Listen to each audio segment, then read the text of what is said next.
Okay, so let's take the first one. So this is a pretty deeply embedded belief in America that we're kind of brought up with this. It's kind of in the drinking water. And the sense that either people are VS, SS, or KD. Anyone know what those stand for? So very smart, sort of smart, and kind of dumb.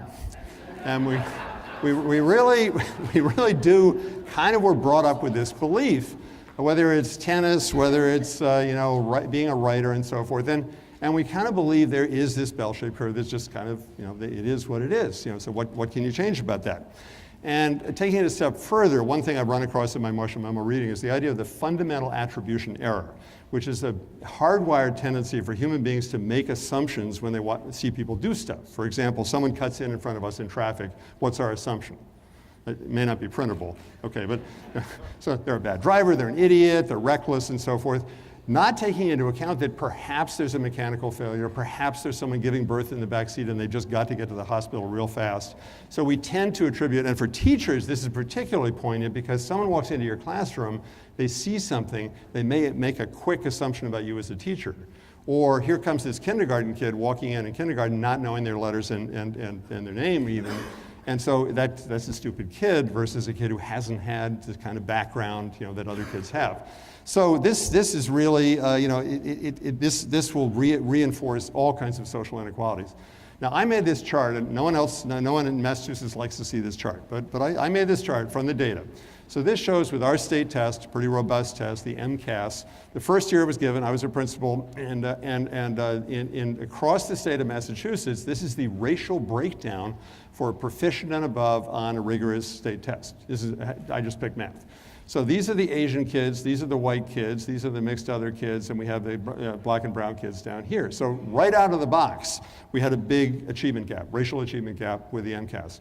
And then I've tracked all the way up to the most recent data that I could get my hands on, and you saw that racial gap actually widened slightly over the years. Now that's proficient and above, level 3 and 4 on the test. Now let's look at only level 4. Okay? So look at those Asian kids just surging ahead. And what's the belief that people tend to have when they look at data like this? Asian kids are smarter at. So that's the belief system there.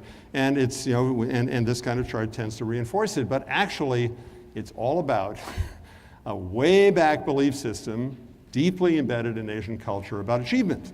Now look at these characteristics here and tell me, should those also be, and have they ostensibly been American beliefs about hard work, diligence, application, perseverance, endurance of hardship? I mean, don't those kind of ring true in American culture too? But that's why Asian kids are doing better. They're not smarter, they're just raised in a way that they have a belief from their parents, from their elders about, by the way, until they get too Americanized. That could be their downfall. Okay, so that's why we have these achievement gaps. So Carol Dweck has been a huge hero of mine over the last few years. Carol wrote this book called Mindset. How many of you are using Mindset in your districts or schools? This is a remarkable book. I mean, when teachers and principals and parents sit down and read this book, it just blows their mind. Carol Dweck has really made very clear that that most of us tend to be in a fixed mindset about ability and talent, that you either have it or you don't. And Asian culture is mostly a growth mindset, that you can get smarter by hard work, application, talent, mentors, and all these other things. And it's like building a muscle. So if I took this chair here, which is pretty heavy, and if I just every day kind of did this for about 10 minutes, what's going to happen to my bicep? Everybody knows it's going to get stronger. Your brain works the same way. We have to teach kids explicitly about how their brains actually can get better through effective effort. It's not just banging their head against a wall. And by the way, there's a great website that Carol Dweck has put together.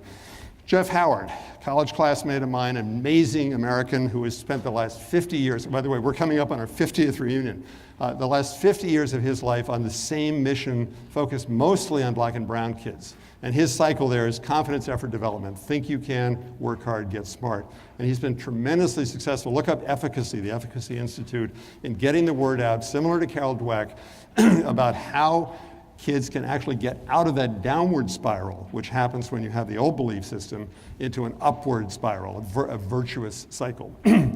Taking this a step further, I don't know how many of you have seen Daniel Coyle's book, his first book, which is The Talent Code, where he did a worldwide search for places that had extraordinary achievement. For example, why does the Dominican Republic, people from there make up 25% of Major League Baseball players? Now, what's up with that? Because right on the same island is Haiti. I don't have any professional baseball players. So is it the drinking water? No, it's not the drinking water. So he went around like South Korean female golfers, Czechoslovakian chess club. He found these places with extraordinary achievement, and he unpacked the secret sauce of how talent is developed. And it's three things. I'm not doing justice to the book here. It's ignition. There has to be some kind of motivation. The kids have to be fired up about wanting to get better at something. Then there has to be just lots of good teaching and coaching. And then there has to be what's called deep practice, which is the 10,000 hours of just working hard at the edge of your ability. So wonderful, wonderful book. Again, a great faculty study group, great for a board to read and so forth. So just from Carol Dweck's book, just an example of the kind of thing that really kind of grabs people's attention. This is a self-portrait on the left by a woman who thought she couldn't draw. I can't draw. I'm a terrible artist. After 5 days of good teaching and hard work, look at what she produced. Look at the guy. Look at his pathetic self-portrait, and then what he could produce after 5 days of teaching. So just getting at this idea, okay, you don't think you're a good drawer, maybe you'll never be Michelangelo, but with good instruction, you can actually get a lot better at this specific skill. Just kind of going through this is the sort of mindset thing. On the left are the characteristics of kids, and see if this rings true with any of the kids that you're working with. They tend to avoid challenges, give up easily, see effort as fruitless or worse, ignore useful negative feedback, and feel threatened by the success of others. It's a pretty discouraging profile. That's if you have a fixed mindset about your ability as a writer, your ability about anything. And then if you can shift a kid area by area into a growth mindset, you're going to be embracing challenges. I'm reading it down here. I can't quite see these up here. Persist in the face of setbacks, see effort as the path to mastery, learn from criticisms, and find inspiration in other kids, like being in a study group and so forth. So that's that, and that leads to much, much higher achievement. And it's not just math and science and so forth, it's also social emotional. And do we want to graduate decent human beings? I think we do, more so. So here, of course, is the amazing Angela Duckworth. Her TED Talk is one of the most widely seen TED Talks ever. And she coined this term grit, which is now there's a little pushback on grit these days if you're following the debate. But basically the idea of perseverance, courage in the face of adversity.